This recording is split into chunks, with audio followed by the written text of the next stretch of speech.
Vote দিয়ে আমরা কাকে বাংলাদেশের রাষ্ট্রীয় ক্ষমতায় নেব, এটা আমাদের নির্ধারণ করতে হবে, ঠিক কিনা? আমরা কি স্বাধীনতার সপক্ষের শক্তিকে ক্ষমতায় নেব, না 71 সালে আমাদের 30 লক্ষ মানুষকে যারা হত্যা করেছেন, 2 লক্ষ মা বোনের সম্ভ্রমহানি করেছেন, তাদেরকে মুনাফিকদের রাষ্ট্রীয় ক্ষমতায় নেব? এটা আমাদের আজকে নির্ধারণ করতে হবে। স্বাধীনতার সপক্ষ এবং স্বাধীনতার বিপক্ষের শক্তির মধ্যে আজকে লড়াই হচ্ছে।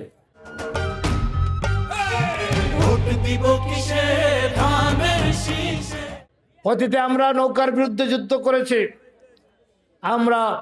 আজকে আমরা স্বাধীনতার বিপক্ষের শক্তির বিরুদ্ধে আমরা যুদ্ধ করছি। এই স্বাধীনতার বিপক্ষের শক্তিরা বাংলাদেশে রাজনীতি করার সুযোগ পেয়েছেন কিভাবে? শহীদ প্রেসিডেন্ট জিয়া থেকে পাকিস্তান থেকে বাংলাদেশে আসতে না দিতেন, তাহলে তারা কি বাংলাদেশে আসতে পারত? বেগম খালেদা জিয়া অত্যন্ত সরল মনে তাদের নিয়েছিলেন, মন্ত্রিসভায় 2 জনকে দিয়েছিলেন, 2 আলবদরের মন্ত্রিসভার সদস্য করেছিলেন না? আজকে তারা বলেন বেগম খালেদা জিয়া দুর্নীতিবাজ, তারেক রহমান দুর্নীতিবাজ, বিএনপি দুর্নীতিবাজ। আপনারা তো 5 বছর বেগম খালেদা জিয়ার ক্যাবিনেট থেকে হালুয়া, রুটি, মাখন, ব্যাংক, বিমা, স্টক এক্সচেঞ্জ, ইবনে সিনা ফার্মে হসপিটাল, বিভিন্ন মেডিকেল কলেজ, ইউনিভার্সিটি, ব্যবসা বাণিজ্য সব নেন নাই? আপনারা ফেলে পুবের টাকা মালিক হয়েছেন। আজকে বেগম খালেদা জিয়া দুর্নীতিবাজ, তারেক রহমান দুর্নীতিবাজ, আপনারা সাধু হয়ে গেলেন। এই মুনাফিকরা আজকে আবার কথা বলছেন, তারেক রহমানকে নিয়ে কথা বলছেন। তাদের নেতা শফিক বলেছেন কদিন আগে, কি বলেছেন? তারেক রহমান ওনার সহধর্মিণীকে নিয়ে কেন জনসভায় যান? আরে বেটা, তারেক রহমান তার সহধর্মিণী যাবে না তো কি আরেকজনের, আপনাদের মতো আরেকজনের বিবি নিয়ে চলে যাবে নাকি? রাসূলুল্লাহ সাল্লাম যুদ্ধের ময়দানে যখন যেতেন, বিবি আয়েশা বা অন্য কোনো একজন না একজন বিবি ওনার সঙ্গী থাকতেন, ঠিক কিনা? এখানে হুজুররা আছেন, যারা সাহাবারা ছিলেন, সমস্ত সাহাবাদের স্ত্রীরা, সহধর্মিণীরা, বিবিরা যুদ্ধের ময়দানে যেতেন। সেনাপতির বিবিরা যুদ্ধের ময়দানে যেতেন, সৈনিকদের বিবিরা যুদ্ধের ময়দানে যেতেন। এটা ছিল ইসলামের জায়েজ। আজকে মহিলাদের ঘরে ঢুকে দিতে চান। বিবি খাদিজার উপর কোনো বড় ব্যবসায়ী মক্কাতে ছিল? উনি ব্যবসা করতেন। আজকে আমরা বলতে চাই, এদের এক নেতা বিশ্ববিদ্যালয়ে গিয়েছেন, ঢাকা বিশ্ববিদ্যালয়ে গিয়ে বলেছেন যারা বিশ্ববিদ্যালয়ে মেয়েরা লেখাপড়া করে তারা নাকি অধিকাংশ বেশ্যা হয়ে গেছেন। নাউজুবিল্লাহ বলে। আমি আমার আল্লাহর কাছ থেকে একটি দাবি নিয়ে এসেছি, সেটি হলো আমি হাসরের ময়দানে আমার সমস্ত উম্মতদের জন্য আমি সুপারিশ করব, তারা যেন বেহেশতে যায়। আমি শুধু তোমার জন্য হাসরের ময়দানে সুপারিশ করতে পারি, এর বাইরে আমি কিছু করতে পারি না।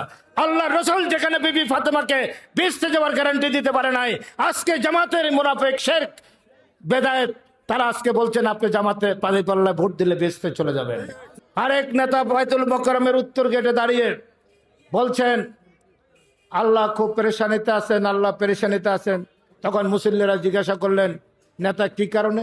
বলে জানেন না আল্লাহ খুব পেরেশানিতে আছেন, দাড়িপাল্লাকে রাষ্ট্রীয় ক্ষমতা নেওয়ার জন্য আল্লাহ পেরেশানিতে আছেন। নাউজুবিল্লাহ বলেন। এরকম শেখ, এরকম বেদায়েত যারা কথা বলেন তারা ইসলামের কোন আকীদা মানেন না। তাই অতএব এরা 71 সালেও যেমনি ভাবে এদের নেতা মৌলানা মওদুদী, এদের নেতা গোলাম আজম, মতিউর রহমান নিজামীরা 2 লক্ষ মা বোনকে পাকিস্তানিদের কাছে তুলে দিয়ে বলেছেন যুদ্ধের ময়দানে মা বোনরা নাকি গনিমতের মাল। নাউজুবিল্লাহ বলেন না কেন? অতএব এই বেদায়েতরা, এই শিরককারীরা রাষ্ট্রীয় ক্ষমতা আসলে বাংলাদেশ থাকবে না। আমাদের চাইতো 100 কোটি গুণ ধনী ছিল ইরাক, সিরিয়া, লিবিয়া, ঠিক কিনা? আমাদের দেশের মানুষ চাকরি করতে যেত না, ব্যবসা বাণিজ্য করতে যেত না। আজকে ওই সমস্ত দেশে জামাত ইসলামের ভাইরা রাষ্ট্রীয় ক্ষমতা দখল করার পর আজকে তারা রিফিউজি ক্যাম্প হয়েছে তাদের দেশে। অন্য দেশের থেকে সাহায্য আসলে তারা খায় দেয়। এই যে ফকির বানিয়ে দিয়েছেন বাংলাদেশকে, জামাত ইসলাম যদি রাষ্ট্রীয় ক্ষমতা আসে বাংলাদেশ ফকির হয়ে যাবে। আমাদের এখানেও রিফিউজি ক্যাম্প হবে। মুক্তিযুদ্ধের যে চেতনা, 71-এর মহান মুক্তিযুদ্ধের চেতনা, অসাম্প্রদায়িক বাংলাদেশ, গণতান্ত্রিক বাংলাদেশ, শহীদ প্রেসিডেন্ট জিয়া রহমান বাংলাদেশের যে গার্মেন্টস শিল্প করেছেন, 50 লক্ষ মা বোনেরা সেখানে চাকরি করেন। আজকে গার্মেন্ট শিল্প থেকে 1.5 লক্ষ কোটি টাকা আমাদের আসে, আমাদের রিমিটেন্স আসে 15 লক্ষ কোটি টাকা। এই দিয়ে বাংলাদেশ টিকে আছে। বেগম খালেদা জিয়া একটি চিঠি লিখলেন ডক্টর মাহাথির মোহাম্মদকে, আপনার দেশে উন্নয়ন হচ্ছে, আমার দেশে দক্ষ জনশক্তি আছে, আপনার দেশের শ্রমবাজারটি আমার দেশের জন্য খুলে দেন। 15 দিনের মধ্যে মাহাথির মোহাম্মদ বাজার খুলে দেন। আজকে 20 লক্ষ মানুষ মালয়েশিয়ায় চাকরি করেন, ব্যবসা বাণিজ্য করেন। এর অবদান কি? কোটি কোটি টাকা বাংলাদেশে আসে, আমাদের অর্থনীতি চাঙ্গা হয়েছে। এর অবদান কার? অবদান বেগম খালেদা জিয়া। উপবৃত্তি দেওয়ার ব্যবস্থা করেছে, বিনামূল্যে বই দেওয়ার ব্যবস্থা করেছেন। শহীদ প্রেসিডেন্ট জিয়াউর রহমান প্রথম মহিলা পুলিশ করেছেন, মহিলা আনসার করেছেন। 30% কোটা মেয়েদের চাকরির ব্যবস্থা করেছিলেন শহীদ প্রেসিডেন্ট জিয়াউর রহমান। যারা আজকে ইমান বিক্রি করছেন, আকীদা বিক্রি করে দিচ্ছেন, বলছেন দাঁড়িপাল্লায় ভোট দিলে নাকি বেহেশতে চলে যাবে, ঠিক কিনা বলে না? 31 দফার পর 8 দফা দিয়েছেন। মেয়েদের ফ্যামিলি কার্ড, কৃষকদের জন্য কার্ড এবং স্বাস্থ্য কার্ড সহ অনেকগুলো দিয়েছেন।